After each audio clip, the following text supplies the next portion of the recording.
નમસ્કાર વિદ્યાર્થી મિત્રો, હું રોહિત સુંદરવા ફરી આ એક અગત્યના સેશન સાથે તમારી સાથે આવ્યો છું.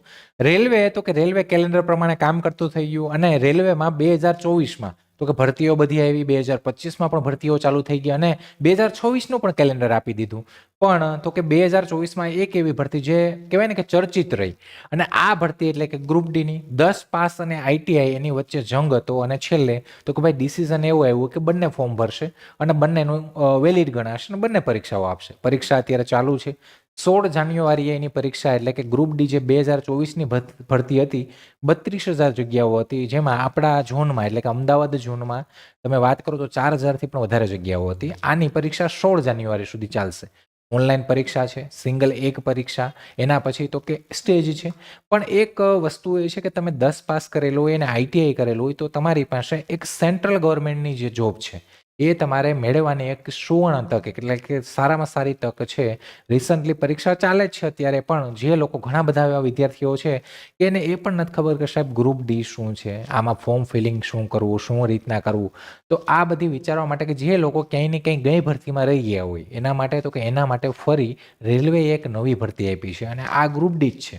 વાત કરીએ તો કે 10 પાસ અને આઈટીઆઈ ઉપર આ 22,000 જગ્યાઓ, તમારી એજ લિમિટ શું છે, કઈ રીતના છે, બધું તમને કહું. પણ પહેલાં તો કે ભાઈ ફોર્મ ફિલિંગ છે આવતા મહિનેથી શરૂઆત થવાની છે. રેલવે છે એ હંમેશા તો કે પહેલાં શોર્ટ નોટિફિકેશન આપે, ટૂંકી જાહેરાત આપે, એમાં એ 1 મહિના પછીની જે તારીખ જે પણ હોય એ કહી દે. એટલે કે આવતી 21 તારીખે ફોર્મ ફિલિંગ ચાલુ થાય, 21 જાન્યુઆરીએ. પણ તો કે એ પહેલાં જે લોકો અહીંયા નવો વર્ગ છે, જે ક્યાંય નહીં ક્યાંય એને કંઈ આઈડિયા નથી, તૈયારી કરવી છે, રેલવેમાં જોડાવવું છે, તો એના માટે તો કે ભાઈ તમારે ફોર્મ ફિલિંગને હજી આપણે ગણીને ચાલીએ તો કે હજી તમારી પાસે 20 દિવસથી પણ વધારે સમય છે, 20-25 દિવસથી પણ વધારે. તો એ સમયમાં તો કે ભાઈ તમે પહેલાં ડોક્યુમેન્ટ તૈયાર કરો, આ ભરતીમાં કઈ રીતના છે એનો બેઝિક ઓવરવ્યૂ લઈને આવ્યો છું તમને. પછી પોસ્ટ શું છે, આ શું છે, તે એના માટે આપણે સેપરેટ કોઈ એવી ભરતી નથી કે ભાઈ સેન્ટ્રલમાં રેલવેમાં તમે જુઓ કે આપણે માહિતી પ્રોવાઈડ ના કરી હોય ને આપણે એકદમ બેઝિક માહિતી આપી છે, તો એ તો આપણે આપશું જ. પણ પહેલાં તો કે ભાઈ હજી ફોર્મ ફિલિંગને મારી પાસે 20-25 દિવસ કે એટલો ટાઈમ છે, તો આ ટાઈમમાં તો ભાઈ કંઈ ડોક્યુમેન્ટમાં મારે કંઈ તકલીફ હોય તો એ કરાવી લઉં, સાથે તો કે ક્યાંય કંઈ પ્રોબ્લેમ હોય તો એ કરાવી લઉં. કેમ કે પછી ફોર્મ ભરતી વખતે તો કે 1 મહિનો કેમ વહી જાય, ડોક્યુમેન્ટ કમ્પ્લીટ થાય પણ નહીં. તો એના માટે તો કે ભાઈ આ ભરતી શું છે, કઈ રીતના છે, એના માટે બેઝિક ઓવરવ્યૂ લઈને આવ્યો છું. હવે તો કે તમને વાત કરું પહેલાં તો કે ભાઈ આ 22,000 જગ્યાઓ છે, જેમાં આ આઈટીઆઈ અને 10 પાસ બંને માટે બંને જ ભરશે, આમાં તો બંને જ પરીક્ષા આપશે. હવે ગ્રુપ ડીની વાત કરીએ તો કે ગ્રુપ ડી જે ભરતી છે, બેઝિક સમજીએ કે ગ્રુપ ડી આ જે ભરતી છે એ રેલવેમાં તો કે 10 પાસ ઉપર લેવાય છે.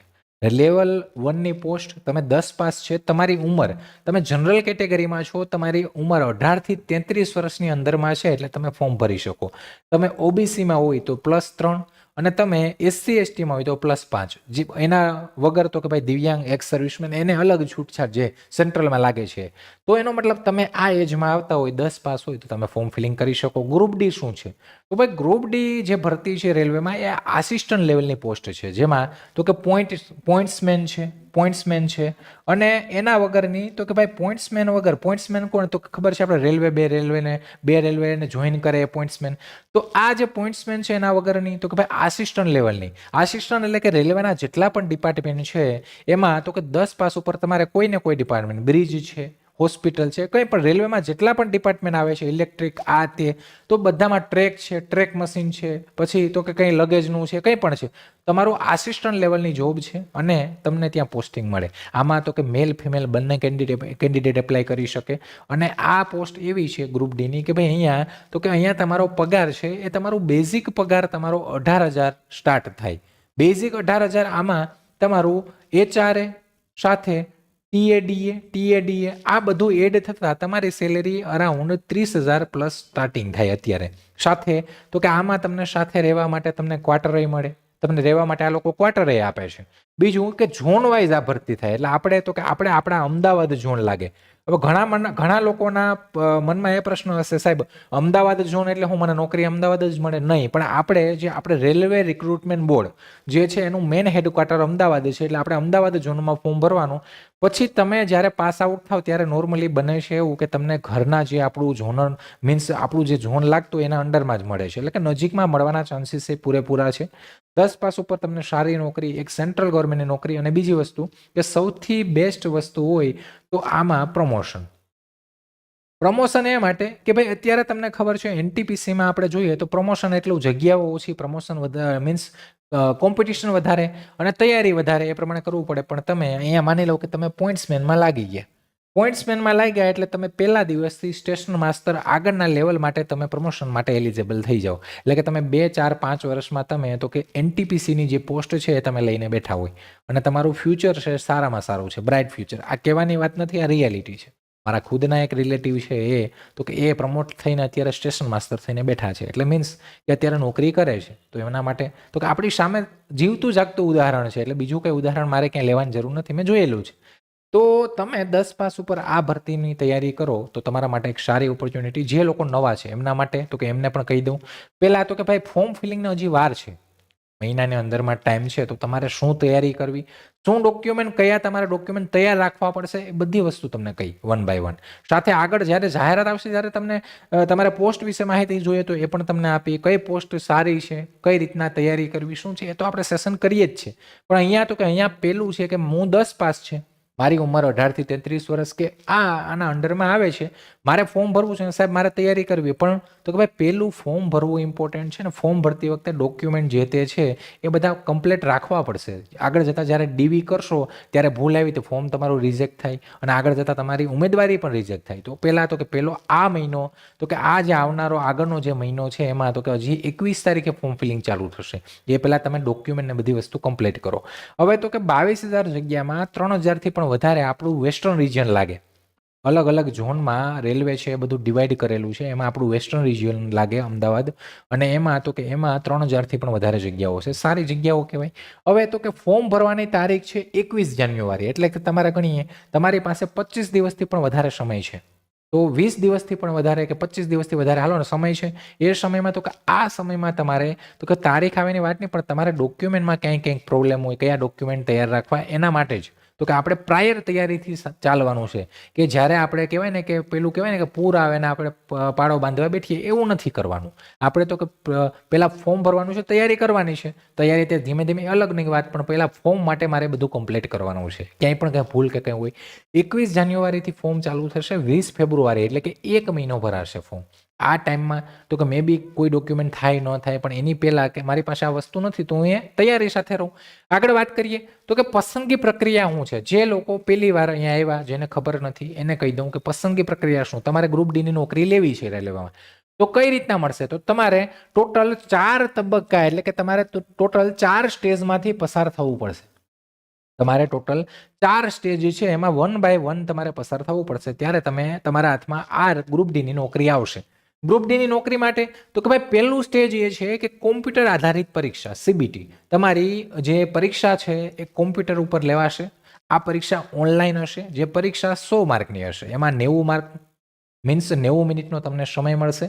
4 વિષયો હશે, ગણિત, રિઝનિંગ અને તમારું જીકે અને જનરલ સાયન્સ. આ 4 વિષયો જો કોઈ નોટિફિકેશનમાં ચેન્જ ના થાય તો, અત્યારે હાલની ભરતીમાં એ છે, આવનારામાં કંઈ ચેન્જ ન થાય તો અત્યારે હાલમાં આ છે. પછી એમને કીધા સાહેબ તમે તો આ કહેતા હતા ના થઈ ગયું, તો આવતી નોટિફિકેશનમાં કંઈ ચેન્જ ન થાય તો તમારું જે નોર્મલ અત્યારે પ્રમાણે તમારે 4 વિષયો કરવાના, ગણિત, રિઝનિંગ, એની સાથે સાથે જનરલ સાયન્સ અને જીકે કરંટ અફેર, જેમાં કરંટ અફેર જ વધારે આવે છે, આપણે ખબર છે આ વખતે. સાથે તો કે તમારે સૌથી પહેલાં ઓનલાઈન લેખિત પરીક્ષા કરવાની. આ જે લેખિત પરીક્ષા છે એના માર્ક્સ તમે અહીંયા જેટલો પણ આ 100 માર્કની પરીક્ષામાં તમે જેટલા માર્ક્સ લાવશો એ તમને અગત્યના મીન્સ કહેવાય કે એકદમ ઉપયોગી થશે. બીજું કે ઓનલાઈન પરીક્ષા તમારી ગુજરાતી ભાષામાં રહેશે. 13 લોકલ લેંગ્વેજ છે એ ભાષામાં લેવાય, એટલે આ પરીક્ષા તમારી ગુજરાતી ભાષામાં કોમ્પ્યુટર ઉપર તમારી એક્ઝામ લેવાશે. તમે અહીંયા મેક્સિમમ સ્કોર લાવશો એ મેરિટ ઉપર, તો કે એ મેરિટ ઉપર તમારું આ રિઝલ્ટ આવે, એ મેરિટ ઉપર તમને સેકન્ડ સ્ટેજમાં બોલાવવામાં આવે. સેકન્ડ સ્ટેજમાં શું છે તો કે સેકન્ડ સ્ટેજમાં તમારી શારીરિક કસોટી છે, પીઈટી, ફિઝિકલ એફિશિયન્સી ટેસ્ટ. હવે સાહેબ આમાં શું છે તો કે આમાં ગર્લ્સ માટે અને બોયઝ માટે, એટલે કે મીન્સ પુરુષ ઉમેદવારો, મહિલા ઉમેદવારો માટે અલગ અલગ છે. આમાં તો કે તમારે આમાં દોડ પાસ કરવાની છે અને સાથે સાથે વજન ઉચકવાની ક્ષમતા છે એ પણ તમારે પાસ આઉટ કરવાની છે. દોડ કેટલી સાહેબ તો કે દોડ બધા માટે 1 કિલોમીટર છે, 1000 મીટર. આ દોડ ક્યાં રહેશે તો કે ભાઈ રેલવેના જે ટ્રેનિંગ સેન્ટર છે ત્યાં એનું જે ટ્રેક હોય ત્યાં ગ્રાઉન્ડ હોય છે. તમે વડોદરા જાઓ, અમદાવાદ, તો ત્યાં વડોદરામાં તમે જશો ત્યાં રેલવેનું ગ્રાઉન્ડ છે અંદર. તો ત્યાં એના ગ્રાઉન્ડમાં અથવા ક્યાંય પણ તમને 1 કિલોમીટર મીન્સ ટ્રેક ઉપર કે રોડ ઉપર કે જે રીતના તો તમને 1 કિલોમીટર તમારે રનિંગ કરવાનું. ઠીક છે. 1 કિલોમીટરમાં તો કે જે પુરુષ ઉમેદવારો છે એને 4 મિનિટ 20 સેકન્ડ જેવું છે, મહિલા ઉમેદવારનો 5 મિનિટ 40 સેકન્ડ જેવું, 5 મિનિટ કરતાં વધારે ટાઈમ છે, થઈ જાય એટલું બધું નથી. વજન ઉચકવાનું, તો વજન ઉચકવામાં જે પુરુષ ઉમેદવારો છે એને તો કે એને એક તમારે વજન તમને આપે, એ વજન તમારે 35 કિલો જેવો છે, એ તમારે ઉચકી ખંભા ઉપર અને તમારે તો કે 2 મિનિટમાં 100 મીટર સુધી જવાનું. 35 કિલો વજન છે પુરુષ ઉમેદવારોને, એ ઉચકી અને તમારે 100 મીટર સુધી 100 મીટર 2 મિનિટમાં જવાનું. ઠીક છે, 2 મિનિટમાં. આ તો મહિલાઓ માટે 20 કિલોગ્રામ તમારે 20 કિલો વજન પણ ક્યાંય મૂકવાનો નથી હો, એ ઉપર ખંભા ઉપર કે તમે ઉચકીને જ લઈને જવાનું છે. 100 મીટર સુધી તમારે 2 મિનિટમાં જવાનું. તો એનો મતલબ તમે આ વસ્તુ પાસ થઈ ગયા. ઠીક છે. આ ઓનલી ક્વોલિફાઈંગ છે. એટલે એનો મતલબ તો કે ભાઈ અહીંયા જે સારા માર્ક લાવશે એને અહીંયા બોલાવશે. હવે તો કે અહીંયા બોલાવ્યા, હવે અહીંયા એવું બને કે માની લો કે હું જ વાત કરું કે મારે 100 જગ્યા છે, 100 જગ્યા માટે મારે ભરતી કરવાની છે, તો હું 100 જણાને જ અહીંયા બોલાવી પીઈટીમાં? તો કે નહીં, હું વધારેને જ બોલાવી. તો બને એવું કે માની લો કે મેં અહીંયા 300 જણાને બોલાવ્યા, તો બને એવું કે આ 300 માંથી 100 જ પાસ થાય અહીંયા, આમાં એવું પણ બને, દોડવામાં ફેલ થાય. તો એનો મતલબ અહીંયા વધારે કેન્ડિડેટને બોલાવશે પીઈટી માટે. અને અહીંયા પીઈટીમાં માની લો કે વધારે કેન્ડિડેટ થયા તો પછી અહીંયાથી પણ થોડું મેરિટ ઊંચું નીચું આ લોકો કરે છે. પછી તમને 3rd સ્ટેજમાં બોલાવવામાં આવશે, ડોક્યુમેન્ટ વેરિફિકેશનમાં. ડીવી થશે, તમારા ડોક્યુમેન્ટ બધા કમ્પ્લીટ જે પણ ડોક્યુમેન્ટ છે એ ડોક્યુમેન્ટ તમે બતાવો, ડીવી કરો, ડોક્યુમેન્ટ વેરિફિકેશન, પછી તમારું મેડિકલ થશે. મેડિકલ છે ને આ 10માં પાસ ઉપર ભરતી છે તો પણ આનું મેડિકલ ઇમ્પોર્ટન્ટ છે. કેમ કે તમને ખબર છે રેલવેમાં એવી પોઈન્ટ્સમેન છે તો એમાં સેન્સિટિવ તમારે સિગ્નલ ઉપર એ કામ કરવું પડે, તમને કલર બ્લાઇન્ડનેસ ન હોવી જોઈએ. તો એ જે મેડિકલના સ્ટાન્ડર્ડ છે A1, A2, B1 એ પ્રમાણે તમને મીન્સ પોસ્ટ મળે. જે આમાં અંદર ઘણી બધી પોસ્ટો છે, પોસ્ટ મળે. તો સાહેબ મારે કલર બ્લાઇન્ડનેસ છે, મારા નંબર છે તો મને કાઢી નાખે? નહીં. તમને તમારું જેવું મેડિકલ સ્ટાન્ડર્ડ હશે એવી પોસ્ટ તમને મળશે. ને જ્યારે તમે ફોર્મ ભરશો ને ત્યારે તમારે પોસ્ટ પણ એને સિલેક્ટ કરવી પડશે. તો માની લો સાહેબ મેં પોઈન્ટ્સમેનની પોસ્ટ મેં પહેલી સિલેક્ટ કરી અને મારે કલર બ્લાઇન્ડનેસ આવી તો તમને પોઈન્ટ્સમેન નહીં મળે, તો હું રિજેક્ટ નીકળી જાય? નહીં. તો તમે જે બીજી એના પછીની કલર બ્લાઇન્ડનેસ વગરની જે પોસ્ટ છે તમને મળશે. એટલે એનો મતલબ તમે A1 સ્ટાન્ડર્ડ તમારું નથી મેચ થતું તો તમને A2ની પોસ્ટ મળશે. A2ની તો કે B1 નો મળશે, B1 ની તો કે B2, C1 એવી રીતના જેવી રીતના. પણ માની લો કે તમે બધી રીતે એવી રીતના ડિફેક્ટ છે કે તમે ક્યાંય બંધ બેસતા નથી તો જ તમે મેડિકલમાં રિજેક્ટ થાવ, બાકી તો કે થઈ નહીં. હવે તો આ 4 સ્ટેજમાં હવે તો કે મેડિકલ માટે પણ અહીંયાથી મેડિકલ માટે પણ પછી પાછા તો કે ઉમેદવારોને બોલાવશે અને મેડિકલ પછી તમારું ફાઇનલ સિલેક્શન થશે. તમારું ફાઇનલ સિલેક્શન થશે અને તમને ઓર્ડર આવશે અને તમને કે ભાઈ હવે તો કે આ ઝોનમાં જતા રહો. તમારું જે ઝોન હશે ત્યાં તમારે રિપોર્ટ કરવાનું અને તમને તમારા નજીકના કોઈ સ્ટેશનમાં ખાલી હશે જગ્યા, તમે ત્યાં થોડું ઘણું પેલું કરો તો તમને મળી પણ જાય. આ મળે પણ છે. એટલે કે અત્યારે થોડું ઘણું પેલું યુનિયનમાં વાત કરો આમ તેમ, એટલે કે તમને ઘરની નજીક મળવાના ચાન્સીસ પૂરેપૂરા. બીજું ગ્રુપ ડીની પોસ્ટના ફાયદા શું? આના ફાયદા તો કે ભાઈ આ એવી પોસ્ટ છે કે આમાં તમે રૂરલ એરિયામાં મે બી તમે રિમોટ એરિયામાં ગયા તો એક જોતે નુકસાન છે પણ એક જોતે ફાયદા એ છે કે તમારે ત્યાં ટ્રેન ક્યારેક જ આવતી હોય, આપણે ખબર છે. જ્યાં બ્રોડ ગેજ આપણે પેલી મીટર ગેજ ટ્રેન ચાલે છે તો ત્યાં આખા દિવસમાં 2 થી 3 ટ્રેનો આવે તો તમે આખો દિવસ ફ્રી હોય. એટલે તમે બીજી તૈયારી કરવી હોય તો એ પણ કરી શકો. તમારી નોકરી તમે કરતા હશો એવું વાતાવરણ જ તમને નહીં મળે. ક્લિયર છે? તો એવા જગ્યાએ તમે જાઓ તો મીન્સ તમારે ખાલી એવું કામ રહેશે પોઈન્ટ મીન્સ તમારી પોસ્ટ પ્રમાણે. તો એટલું બધું કામ એવું નથી. હા, કોઈ એવી પોસ્ટ છે એમાં થોડુંક ભારે ભરખમ એવું કામ ક્યાંક ને ક્યાંક થોડું ઘણું દેખાય છે પણ એવું પણ એટલું બધું નથી કે ભાઈ મજૂર જેવી જે આ ને તેને એક ભાઈ નોકરી છે, ભરતી પ્રક્રિયા થાય છે. કરોડો લોકો 1 કરોડના 8 લાખ ફોર્મ ભરાણા હતા ગઈ વખતે. તો હું એમને કંઈ ગાંડા થઈ ગયા તે ફોર્મ ભરી દઈ? તો એનો મતલબ એક સેન્ટ્રલ ગવર્મેન્ટની રેલવેની નોકરી છે અને પ્રમોશન માટે જ અહીંયા પગ મૂકે છે. ને આપણે ખબર છે રેલવેમાં ને બેંકમાં આપણા છોકરાઓ કેટલા નોકરી કરે છે. આપણે જઈએ તો કોઈ દેખાતા જ નથી. હવે દેખાય છે હમણાં 2-5 વર્ષની ભરતીઓમાં કે 10 વર્ષમાં, બાકી કોઈ હતું નહીં 2-5 વર્ષ પહેલા. તો એનો મતલબ કે પણ હવે તો કે મારો મેન આ સેશન કરવાનો મેન મતલબ એ જ છે કે ભાઈ આ તો તમને ખબર પડી ગઈ, હાલો તમને ખબર નથી, પણ મેન મારો મોટિવ એ છે કે ભાઈ તમારા ફોર્મ ફિલિંગનો જે વાર છે તો તમે આ ડોક્યુમેન્ટ છે એને કમ્પ્લીટ કરીને રાખજો. બીજું હવે તો કે આ સેન્ટ્રલ ગવર્મેન્ટની ભરતી છે એટલે બધા ડોક્યુમેન્ટ ઇંગ્લિશમાં જોશે. ઇંગ્લિશમાં એટલે કે તમારી પાસે જેટલા પણ ડોક્યુમેન્ટ છે ઇંગ્લિશમાં હોવા જોઈએ સેન્ટ્રલના ફોર્મેટમાં. એ ક્યાંથી મળશે તો કે પ્રીવિયસ નોટિફિકેશન વાંચો, હમણાં NTPCની જે છે એ વાંચો, એમાં ફોર્મેટ હોય છે. કઢાવવાની પ્રોસેસ તો આપણે જે ગુજરાતીમાં કઢવાય ને એ જ પ્રોસેસ છે. તમે તાલુકામાં જશો, તમે ક્યાંય પણ જશો, એ ફોર્મેટ લઈને તમે એવી રીતના જશો એટલે કરી દેશે. ઠીક છે. જે પણ એની સાથે જે ડોક્યુમેન્ટ હશે એ તમારે રેફરન્સમાં કે જોઈન કરવા પડશે. પ્રોસેસ એ જ રહેશે, એમાં કંઈ ચેન્જ નહીં થાય. ફોર્મેટ ચેન્જ થશે, ખાલી ગુજરાતીની જગ્યાએ ઇંગ્લિશ. તો અહીંયા સમજીએ વન બાય વન. તો કે પેલું શૈક્ષણિક લાયકાત. તો કે ભાઈ તમે 10 પાસ જ છો અને તમારી ઉંમર બેસે છે તો ઓનલી 10માની માર્કશીટ ને એ જ તમારે જોશે, લિવિંગ સર્ટિને. પણ તમે 12 પાસ હોય તો 12માની માર્કશીટ તમારે ત્યાં મેન્શન કરવાનું. તમે આઈટીઆઈ, ડિપ્લોમા, જે પણ ડિગ્રી કર્યું હોય, ગ્રેજ્યુએશન હોય, તમારું માસ્ટર ડિગ્રી હોય, પીએચડી કે કંઈ પણ કર્યું હોય તો એ બધા ડોક્યુમેન્ટ તમે મેન્શન કરશો એટલે ડોક્યુમેન્ટ પરફેક્ટ હોવા જોઈએ. ઠીક છે. સાથે તો કે આ માર્કશીટ 10માની માર્કશીટ પ્રમાણે તમારે ફોર્મ ફિલિંગ ને બધું કરવાનું આવશે. ફોર્મ ફિલિંગ 10માની માર્કશીટમાં જેવું નામ હોય એ પ્રમાણે જ ફોર્મ ફિલિંગ થાય. આગળ વાત કરીએ ઓળખ અને રહેઠાણના પુરાવામાં. તો કે નોર્મલી અત્યારે આધાર કાર્ડ જ છે ભાઈ, આ જ અત્યારે ભગવાન છે. પાન કાર્ડ, વોટર આઈડી ને રાખી શકો તમે, રેશન કાર્ડ, લાઇટ બિલ એ સબસિડરી મીન્સ કે સાઈડના છે. પણ પાન કાર્ડ, તમારું આધાર કાર્ડ હોવું જરૂરી છે ને એમાં તો કે એમાં મોબાઈલ નંબર સાથે લિંક હોવું ફરજિયાત છે. કેમ કે અહીંયા આધાર જે વેરિફિકેશન થાય છે તો એનો મતલબ કે જો મોબાઈલ નંબર લિંક ના હોય તો કરાવી દેજો. અત્યારે તમે કરાવો તો 3-4 દિવસમાં અપડેટ થઈ જાય છે. તો આ એક વસ્તુ કરાવવાની. સાથે ત્રીજું કેટેગરી અને અનામતના પ્રમાણપત્રો. તો આ ઇમ્પોર્ટન્ટ છે. ઘણા બધા વિદ્યાર્થીઓ અહીંયા મૂંઝાઈ જાય છે, સાહેબ અહીંયા શું કરવું. જે લોકો જેને જાતિનો દાખલો આવે છે એટલે કે SC, ST, OBC, તો એને સેન્ટ્રલ ફોર્મેટમાં આ તમારો ગુજરાતીમાં હોય તો ઇંગ્લિશમાં કરાવી લેજો.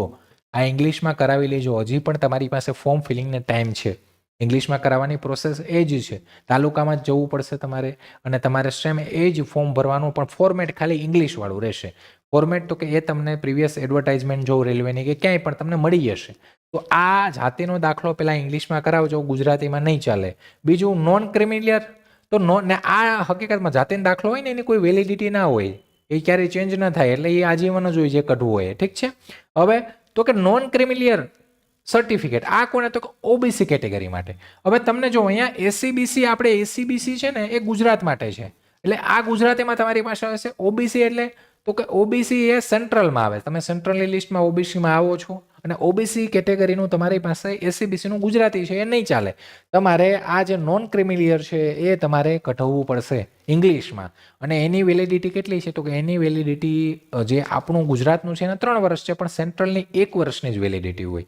તો એ તમારું એક્સપાયર્ડ હોય. અને વેલિડિટી તો કે ફાઇનાન્શિયલ યર પૂરતી મર્યાદિત હોય. તો એ જાણી લઉં, જોઈ લઉં અને વેલિડિટી ચેક કરી લઉં. જો એ એક્સપાયર્ડ થઈ જતું હોય, એટલે કે મીન્સ આવતા મહિનાની જે પરીક્ષાને ફોર્મ ભરવાની તારીખ છે એ પહેલાં તમારું એક્સપાયર્ડ થઈ જતું હોય, આવતે ફોર્મ ફિલિંગ ચાલુ થાય એટલે કે 21 જાન્યુઆરી પહેલાં એક્સપાયર્ડ થતું હોય તો તમે એ રિન્યૂ કરાવી લેજો, નવું કઢાવી લેજો. ઠીક છે. સાથે EWS સર્ટિફિકેટ. તો સેમ આ પણ તો કે ભાઈ EWS કેટેગરી માટે જે પણ, તો એ પણ ચાલુ વર્ષનું તમારું હોવું જોઈએ અને એ પણ ઇંગ્લિશમાં કરાવી લેજો, કઢાવી લેજો. એક્સપાયર્ડ એટલે મીન્સ 21 જાન્યુઆરી પહેલાંનું હોય અને 21 જાન્યુઆરી સુધીમાં એક્સપાયર્ડ થઈ જતું હોય તો એ પણ કરાવી નાખજો.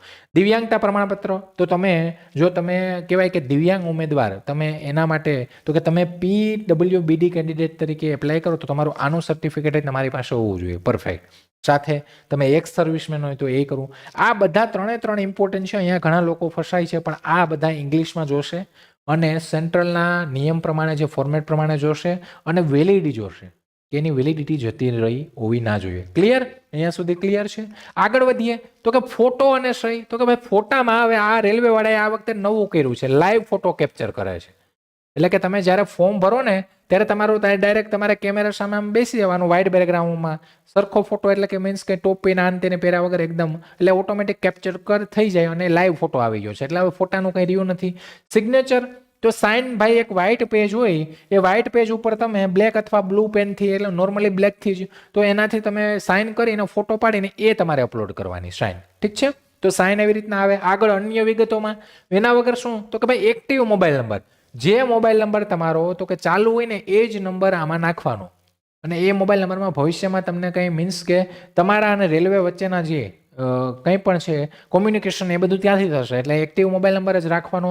ઈમેલ આઈડી તો કે પર્સનલ ઈમેલ આઈડી જ રાખવાની કે જેની ઉપર તમને મેલ મળે, ફોર્મ મળે, આ બધી વસ્તુ. તો આ 2 વસ્તુ ઉપયોગી છે. ન હોય તો આ મોબાઈલ નંબર તો હશે જ, ઈમેલ આઈડી ના હોય તો આ પણ તમે બનાવી લેજો તમારા નામની. ક્લિયર? Caste certificate. તો કે ભાઈ કાસ્ટ સર્ટિફિકેટ, જો હવે સેપરેટ કહી દઉં છું, હજી પણ સમજાવી દઉં છું. કાસ્ટ સર્ટિફિકેટ તો આમાં ભૂલ નહીં કરતા, કેન્દ્ર સરકારનું ફોર્મેટ જોઈએ અને ભારત સરકારના જે ફોર્મેટ પ્રમાણે હોય એ જ ચાલે. સ્ટેટ ગવર્મેન્ટનું ગુજરાતી સર્ટિફિકેટ નહીં ચાલે, આ વસ્તુ યાદ રાખજો. ડિજિટલ સહી, તો કે ભાઈ સહી છે હંમેશા તો કે આમાં આ જે કાસ્ટ સર્ટિફિકેટ છે એ પણ તો કે એમાં સાઇન થયેલી અને મામલતદાર કે જે પણ જેણે કાઢ્યું એ કમ્પ્લીટ હોવું જોઈએ. એમાં તમારે જ્ઞાતિનું જે નામ છે એ કેન્દ્રીય યાદીમાં સેન્ટ્રલ લિસ્ટમાં હોવી જોઈએ, સેન્ટ્રલ લિસ્ટમાં આવતી હોવી જોઈએ, એટલે કે એ આવતી જ હોય, ચેક કરી લેવાની. SC ST કેટેગરી એટલે કે આ કેટેગરીના વિદ્યાર્થીઓને ફ્રી ટ્રાવેલ પાસ, એટલે કે જ્યારે પરીક્ષા હોય ને ત્યારે SC ST કેન્ડિડેટ હોય એને તો કે એને જે સેન્ટર આવે ને ત્યાં સુધી તમારા ઘરથી ત્યાં જવા માટે તો કે ફ્રી ટ્રાવેલ પાસ આપે છે રેલવે. એટલે મીન્સ કે ટિકિટનું તમને કરાવે છે. તો એના માટે તો કે એના માટે આ કાસ્ટ સર્ટિફિકેટ છે ને એ અપલોડ કરવું પડશે ફોર્મ ફિલિંગ વખતે, એટલે કે તમારે જરૂરી પડશે. તો એના માટે તમારી પાસે ગુજરાતીમાં હોય તો ઇંગ્લિશમાં કરાવી લેજો. સાથે OBC જે નોન ક્રિમિલિયર અને EWS, તો કે જેને OBC કેટેગરીમાં આવે છે અને EWS કેટેગરીમાં આવે તો આ પણ તમારે આ પણ ઇંગ્લિશમાં કરાવી લેજો. અને સાથે વેલિડ હોવું જોઈએ, ક્રુશિયલ ડેટ, એટલે કે તમારું સર્ટિફિકેટ ફોર્મ ભરવાની છેલ્લી તારીખ એટલે કે 20 ફેબ્રુઆરી 2026 પહેલાનું હોવું જોઈએ. સોરી, મેં આગળ કીધું 21 પણ 20 ફેબ્રુઆરી 2 પહેલાનું. નવું સર્ટિફિકેટ જો તમારું નોન ક્રિમિનલ અથવા EWS સર્ટિફિકેટ જૂનું થઈ ગયું હોય તો જાન્યુઆરી પહેલા અઠવાડિયામાં જ નવું કઢાવી લેવું. અને વેલિડિટી તો કે નાણાકીય વર્ષ 2025-26નું જ સર્ટિફિકેટ માન્ય ગણાશે. એટલે કે આ જે વર્ષનું જે માન્ય હશે એ જ ગણાશે, તમારું પ્રીવિયસ યરનું કે નહીં. આમાં 1 વર્ષની વેલિડિટી હોય છે તો એ જરા ચેક કરી લેજો. આગળ તો કે EBC સર્ટિફિકેટ, આ એક નવી વસ્તુ છે કે જેની પાસે EBC સર્ટિફિકેટ હોય ને, આ રેલવેમાં હતું NTPCમાં, એટલે મેં આ પણ લઈ લીધું અહીંયા. EBC સર્ટિફિકેટ હોય ને એને ટ્રાવેલ પાસ મળે અને એને કંઈક ફીમાં કન્સેશન મળે છે. તો એના માટે તો EBC છે ને આ તો કે આ ઓનલી માત્ર પરીક્ષામાં ફી અને તમને ટ્રાવેલ પાસ માટે છે. આ કોઈ અનામત રિઝર્વેશન માટેનું સર્ટિફિકેટ નથી. આનો લાભ તો કે આની પાત્રતા શું છે, જે ઉમેદવારોની કુટુંબની વાર્ષિક આવક 50,000થી ઓછી હોય એને મળે અને એમાં પરીક્ષા ફીમાં એને રાહત મળે, 500ના બદલે 250 રૂપિયા હોય અને ફી ટ્રાવેલ પાસે મળે આ લોકોને જેની પાસે આ સર્ટિફિકેટ હોય ને એને. પણ આ પણ ઇંગ્લિશમાં જ હોવું જોઈએ. જરૂરી પુરાવા તો કે BPL કાર્ડ હોય તમારી પાસે, સક્ષમ અધિકારી દ્વારા કોઈ આવકનું પ્રમાણપત્ર આપ્યું હોય, કંઈ ઇજ્જત MST કાર્ડ હોય તો આ પણ હવે આ જે છે ને એ હોવું જરૂરી છે. અને જ્યારે જે પણ ડોક્યુમેન્ટ તમે બનાવો છો, જે તમે પ્રેઝન્ટ કરો, જે દર્શાવો છો કે ક્યાંય યસ કરો છો કે હા ભાઈ મારી પાસે આ સર્ટિફિકેટ છે, તો એ ડોક્યુમેન્ટ વેરિફિકેશન ટાઈમે એ તમારું વેલિડ જે ટાઈમે ફોર્મ ફિલિંગ થયા એ જ ટાઈમલાઈનનું હોવું જોઈએ.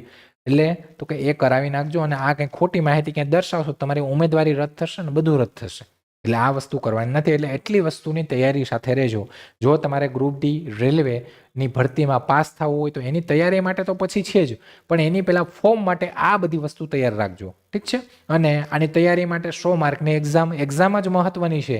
કેમ કે એક્ઝામ પછીના જે 3 સ્ટેજ છે એમાં તો કે એ 100 માર્કમાંથી તમે જે માર્ક્સ લાવશો એ તમને કામ આવશે. એટલે 3 સ્ટેજમાં તમારી એક્ઝામના માર્ક જેટલા મેક્સિમમ તમે ખેંચશો એ તમારા સિલેક્શનના ચાન્સીસ વધારે લઈ આવશે.